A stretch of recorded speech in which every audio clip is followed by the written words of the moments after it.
Welcome back to Talking Shop, a series of fun conversations with consummate concert artists, composers, opera singers, and choreographers.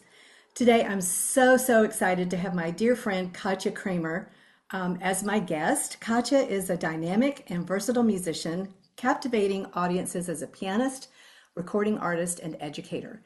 Her career has flourished across diverse genres and stages, showcasing her exceptional talent and passion for music. Since her debut solo album, Luminescence, Katya has established a strong presence in the classical music world.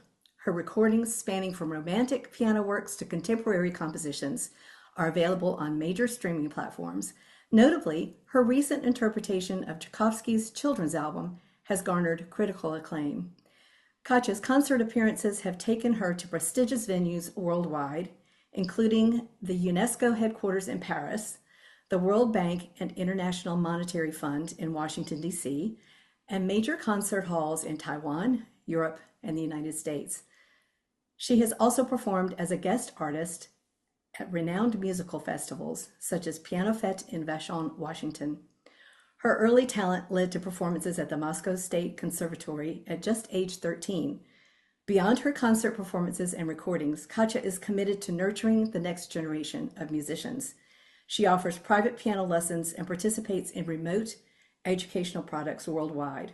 Her collaborative spirit extends to chamber music performances with renowned artists and her contributions to the National Public Radio.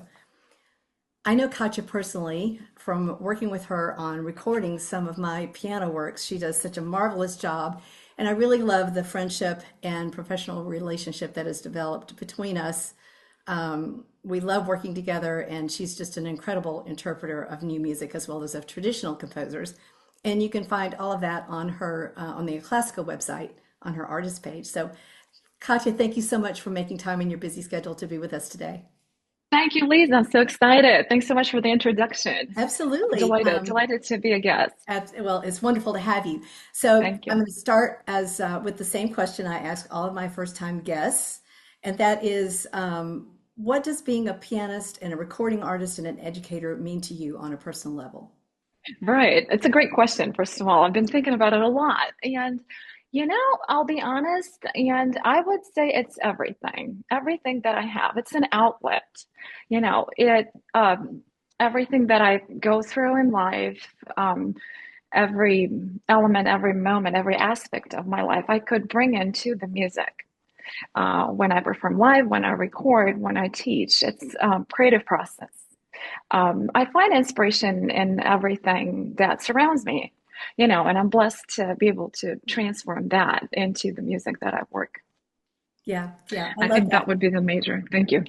Yeah, I love that. And I can readily picture all the videos you make, beside water, beside all these different places. So I love the nature that you bring in to that.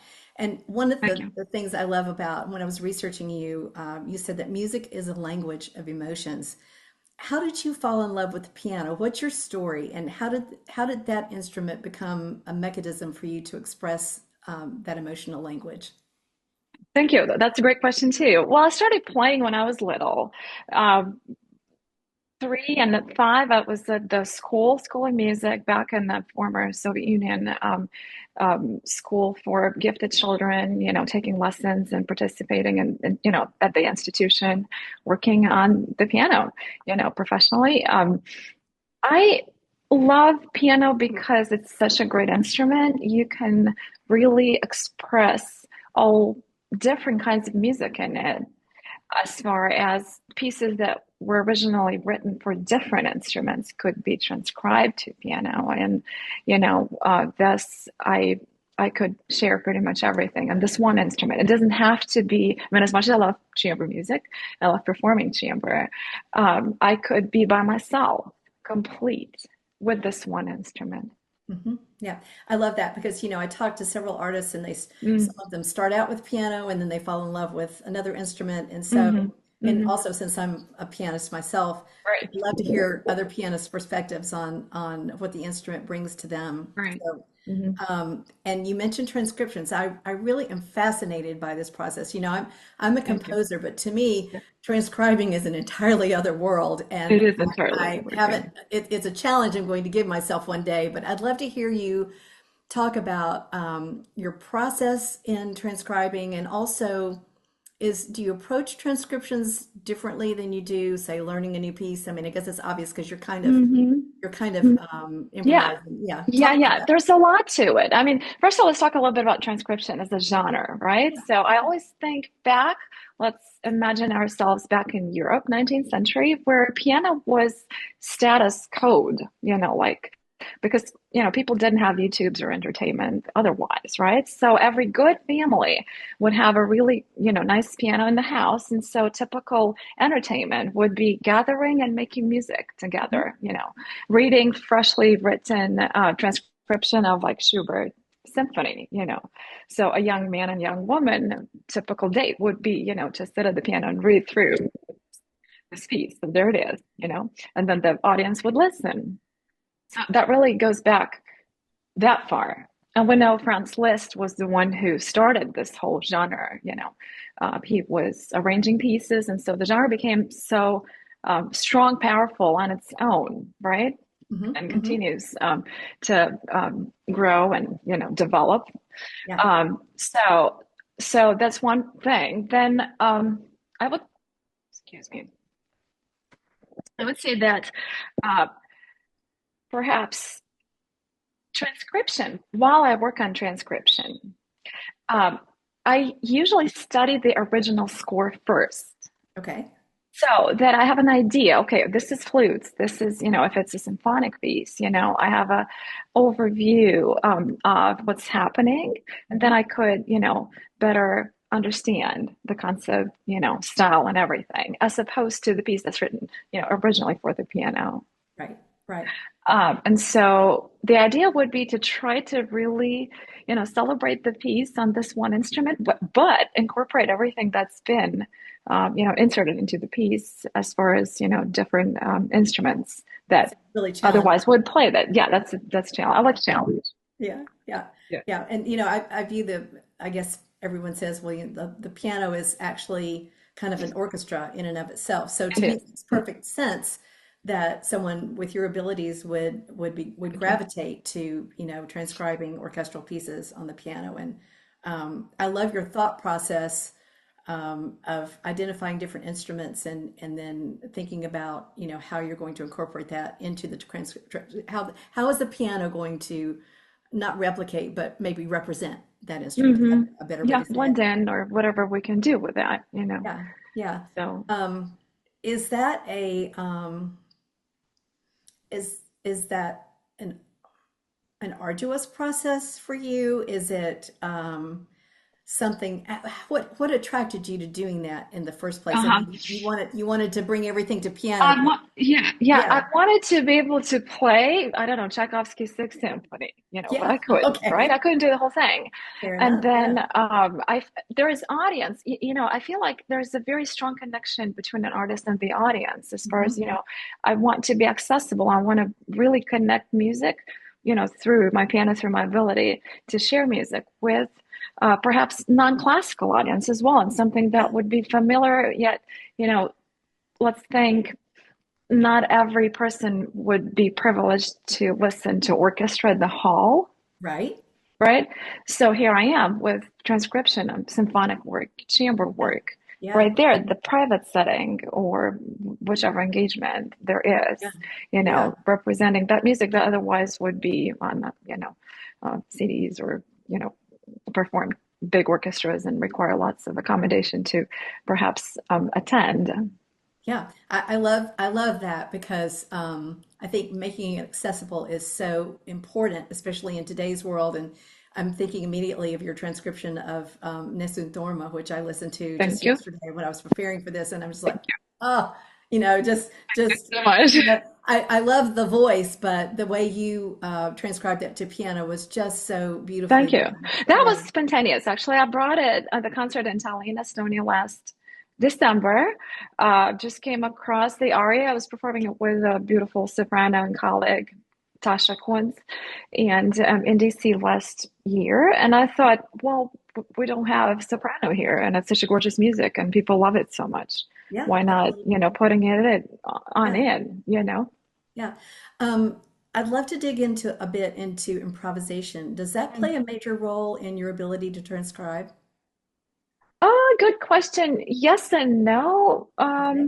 Yes and no, in a way, because of course I would write down everything set, so there's no like improv. Everything is written out. But I would experiment and try to read vertically the score prior to, as a learning process, when I study the score. Right. Uh, yeah, so the more I can do that, the broader is the spectrum of, harmonic range that I could come up with, when Exactly. I work on that transcription. But then I would have to sit down and literally write it all down, and that's a new process to me because I'm not a composer, and writing manually the Yeah. notes Yeah. is a big challenge, Lisa. It's a I lot. love it. It's a lot. It's a lot. I admire what And you then there are do. the Well, I dynamics and admire what you do. articulations. Yes, Yeah. it's so much work, so much work. It's a different ball game, it's Yeah. different. Yeah. But it seems very rewarding. So at some point I'm gonna give that a stab and see what I can do. I'm a little scared of it, Oh, I but love that. I love that. um so you concertize a lot. I mean, you're performing everywhere and you also record a lot. Plus you have a full teaching studio, plus you have four children. How do I you do. balance? I mean, so I talk to, artistic friends all the time. I'm like, how do you balance? Because let's face it, most musicians are involved in multiple endeavors. Hmm, And hmm, hmm. simply because I think we want to round out our art and realize it in as many ways as possible. But there's also this thing called real life. I mean, Hmm, hmm, I'm hmm. married and have grandchildren. So Yeah, I yeah. want to be involved in their activities, and of course, Hmm, and hmm. I mean that's a lot. Talk to us about that, That's a please. lot. Yeah, yeah, yeah. I would say I incorporate, it is real life. It is real life. I do incorporate this into real life. I would practice and then I would cook and do groceries. While I do that, mental practice is great. Always, Yeah, always, right? Now that we absolutely. have technology, we have iPads, we can take it uh, to the appointment. So Yeah, I'd study the score while I wait at the appointment or I have to pick up or whatever. Uh, to me, it's more mental where I am, you know, more than, okay, I run the schedule, I need to pick up this one, travel and whatnot. Definitely careful planning and, planning ahead and being disciplined, hmm, organized, thinking through daily schedule and, events and yeah, whatnot. That's yeah. a must. Hmm. Absolutely. Yeah, I love how you're folding things into your everyday life, the planning, like taking your iPad or phone or whatever with you so that you can Hmm, have hmm. that Thank you. tool, when you're waiting somewhere. Hmm, hmm. And it's amazing how much can be accomplished, in that kind of time. Right, I find right, that to be true right. myself. Uh-huh. Yeah. Or on the late night the other night, I'm inspired after an event or exhibit, something I saw. I would sit Yeah. down and practice, maybe record something, bring in Yeah. some new concept to it, And doing to the it right then recording when too. it's fresh is so important. Yeah, I absolutely. find Hmm. I find as a composer, if something enters my head, if I don't get it down Uh-huh. to the score immediately, or Right or away. listening into my voice recorder, because sometimes that Right. happens in the middle of the Uh-huh. night, Yeah, yeah. So So it's a momentum. It's in the exactly, now. It's in the exactly, now. yeah, Yeah. yeah, that's really Uh-huh. awesome. Thank you. So I'd love to talk about your educational pursuits, and I know you have a wonderful piano studio, and Thank your you. students have won awards, and you've given some wonderful recitals recently. What is your teaching philosophy, and how how does what what draws you to teaching? How does Hmm, that round out your musicianship as a hmm, concert artist? hmm. I think music is a very important aspect of everyone's life, if you will. It's also, research says that it's great for the brain development at the early stages. So, my goal, my philosophy is to create that boundary, if you will, to guide those kids, the beginners that I have, like the youngest is 4, to appreciate, to know how to operate with an instrument. So later in life, they can decide if they want to stick to it professionally, if they want to move to a different instrument, if they want it as a side, if they want it on college application as a, curriculum or whatever. Or they just want to have a friend that's there all the time. They can, create their own. They're able to express themselves Yeah. in this world today. I love that vision of having an instrument as a friend because so many times kids are Hmm. so involved with social media, and Yeah. to me that's a whole different outlet, that Uh-huh. they can really explore themselves and learn more about Hmm. themselves. And Hmm. I'm a big proponent of that, and whatever purpose music finds in your life, it Hmm. really adds a Hmm. dimension that you can't get from anything else, I think. Right, right, right. So many kids today are so lonely, actually, and even those coming from privileged families. So, if I could add up and show them that they have so much within themselves, music Yeah, is already there. It's a gift. It's a friend. However you want to absolutely. word it, we just need to open up and learn more about it. And so, the more we do, the more options they Yeah. have. Absolutely, and you're such a perfect example, because you're Thank you, you do giving concerts and recitals all the time. You're thank you. recording and just doing all these different things. So let's talk a little bit about your concertizing and Uh-huh. recording. Thank you. Do you love one more than the other, or are they just different sides of the same expressive Right. coin? And Mhm. what, if any, is the difference in your approach to each? Right. I was thinking a lot about it. They are entirely different, so I probably would not compare. Let's start with recording. One of major aspects that I found extremely rewarding yet challenging is that, well, it's a connection between me and the audience, obviously, when I record and they listen to my product. At the same time, I have time as a recording artist. I have time to really, try different takes, and then my producer and I, Oclassica, would choose. Okay, which track do we take, right? Right, Which right. one is going to be presented to the world, right? So that way, I have much more time, preparation time, to deliver that message to my audience. Whereas concert is boom, momentum. This is That's it, it. Yeah, only one time, right? yeah, yeah, So I do ML. And it's interesting. I've learned so much as a recording artist to try to have that feedback as I record, meaning, what I produce and then I listen to myself is completely nothing what I think it is. yeah, yeah. Meaning that, I would record, I would listen to myself and like, whoa, I totally didn't mean to do that. Then I'll sit down and redo it and whatnot. And then as I practice piece four recording, if I were to perform it live, the Hmm. quality is Hmm. much better because I'm much more secure. I have so many takes. Usually I do takes unedited if it's not too Hmm. long of a piece. I prefer Hmm. that. And it does help to build that security when you're in public, Yeah, rock yeah, solid, right? yeah. I'm experiencing that myself, and it's Uh-huh. the very early stages of that. You're much more experienced with it than I am, and I'm really happy about that. Uh-huh. And also, I love the idea of being able to experiment a little bit. When you're Mm-hmm. recording, since you can't Mm-hmm. take multiple takes, you can try something one way. And as you said, Right. so Uh-huh. often it sounds differently when you can It listen does. to yourself than it does Hmm.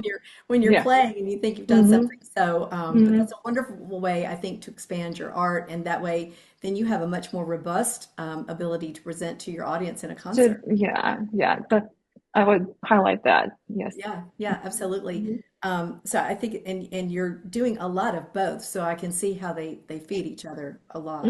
Yeah, Hmm. I try. yeah. I try. No, I think you do a wonderful job. Thank you.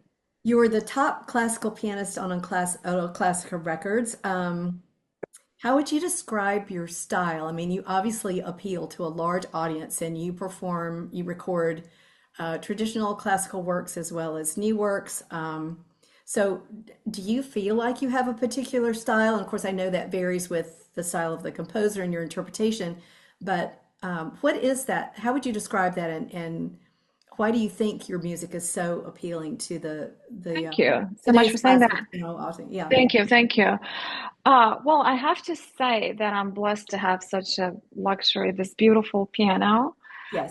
beautiful crew that helps me record and process the music. And that's substantial because, and I'm blessed to partner with Oclassica.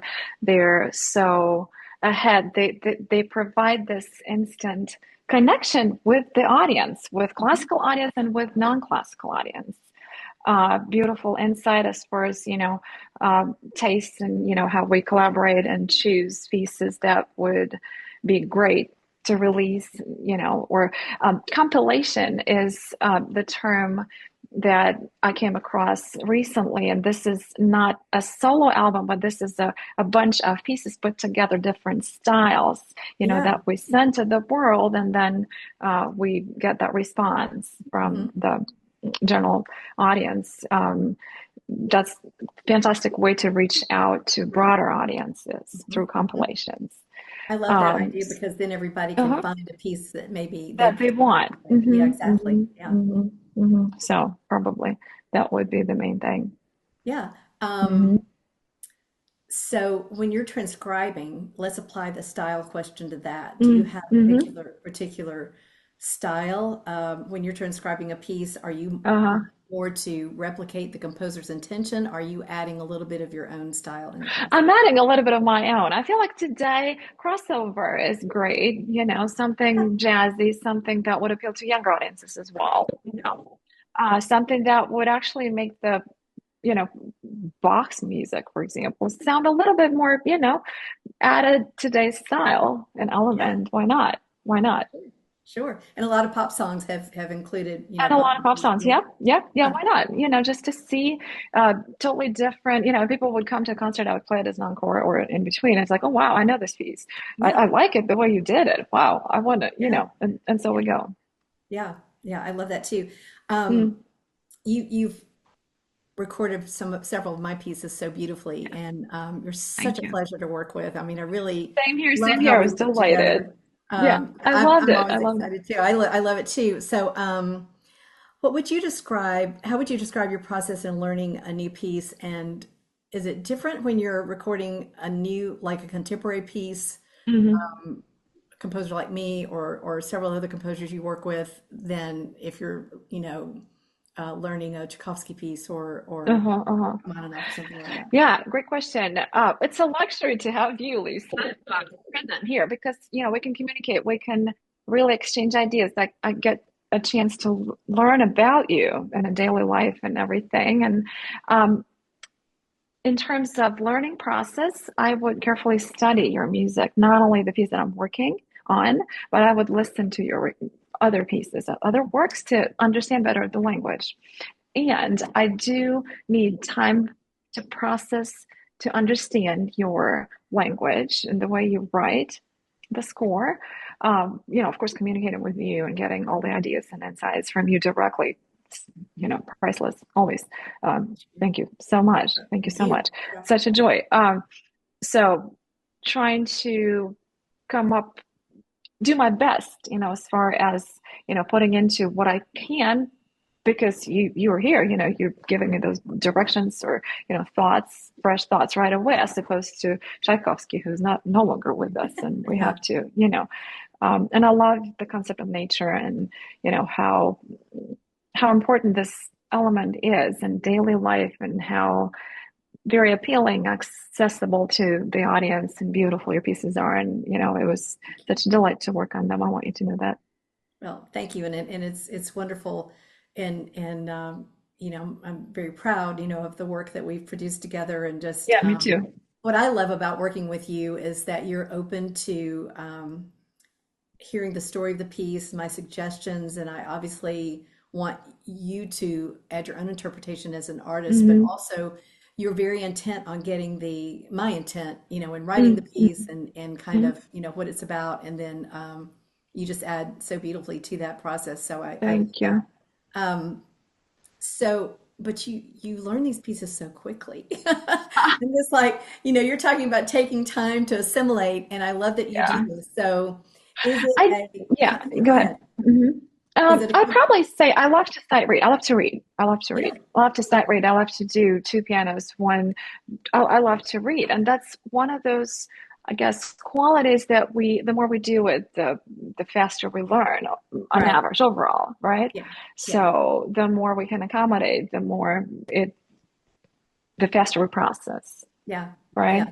And that makes So, sense. That makes uh-huh. perfect sense. Yeah. Because, and that brings me to another question. So, Mm-hmm. the more you practice sight reading, which to me is, I think to anyone starting to sight read, it's just so hard Mm-hmm. unless you've been taught that from the Mm-hmm. beginning. Mm-hmm. And Mm-hmm. then It is. also transcribing and all those different things. So, one of my questions I love to ask teachers in particular are, Uh-huh.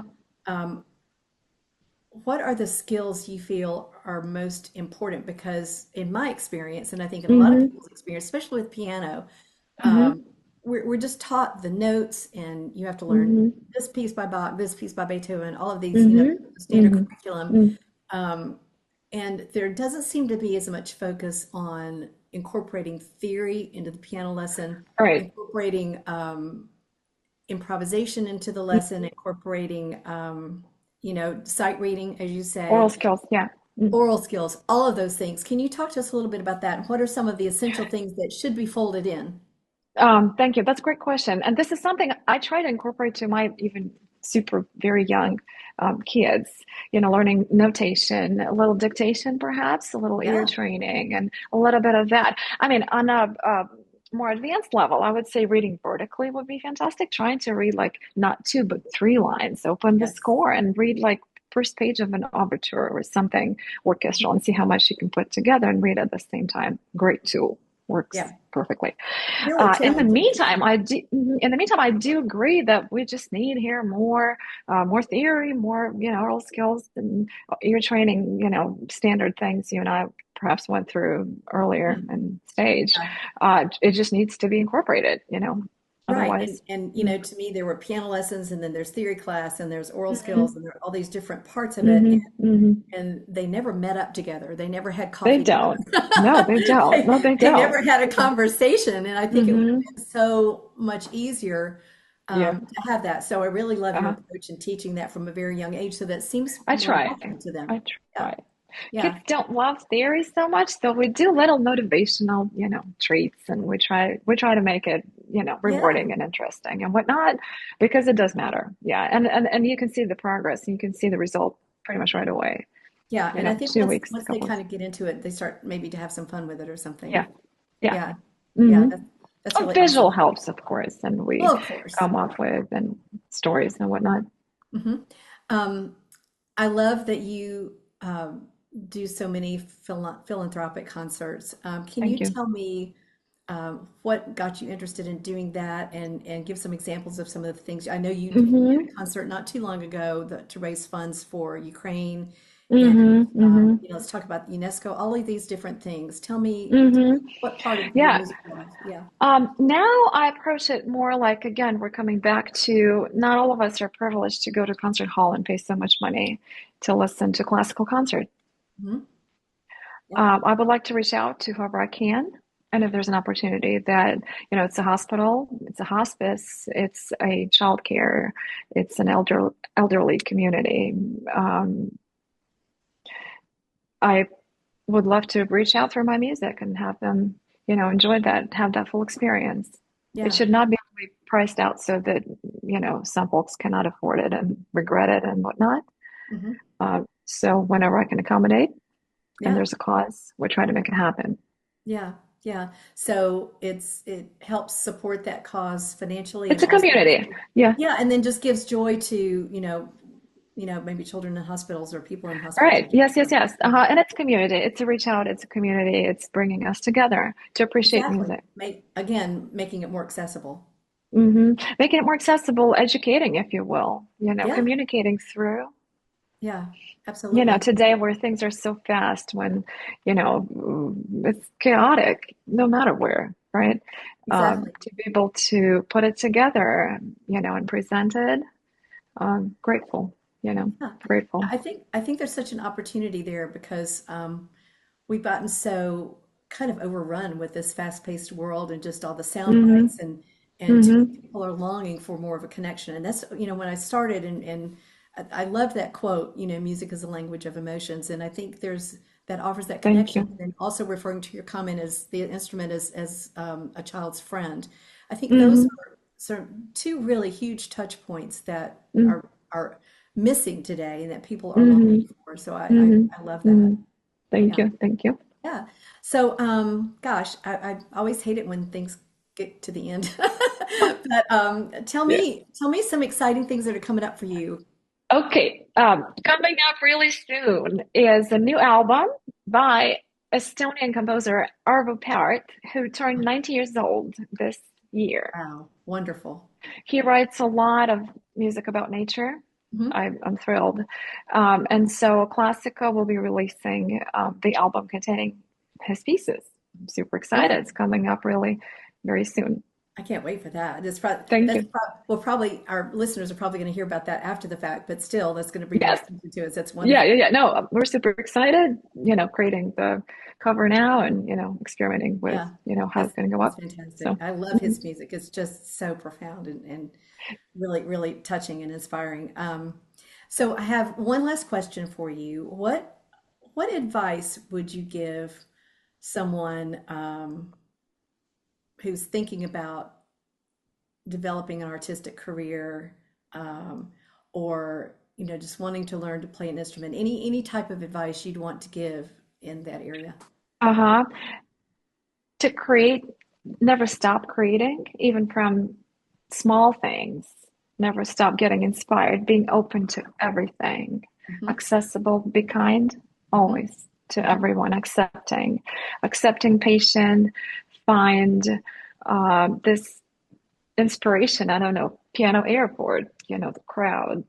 Yeah, If we're talking about the piano player, for example, I would, sit down and play yeah, everywhere, wherever I can reach out, look into the nature, pick up a leaf, fall is here. Think, how can I incorporate that into my next project?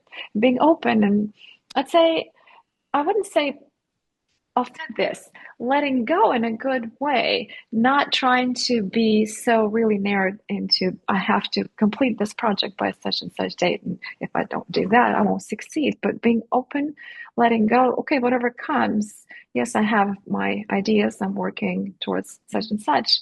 mhm, But I'm very open to other opportunities, other creative projects, meeting new people, networking, creating, always creating. Does that make yeah, sense? yeah. I think that's all very, very important. And it's just, right in line with your philosophy of just, um, creating relationships and getting the music to more and more people. So I think that's really wonderful. Thank Yeah, you. Thank you. Well, that's sincere. That's what I do. That's what I yeah, do, and I would like to share that. yeah. And that speaks volumes. I love that.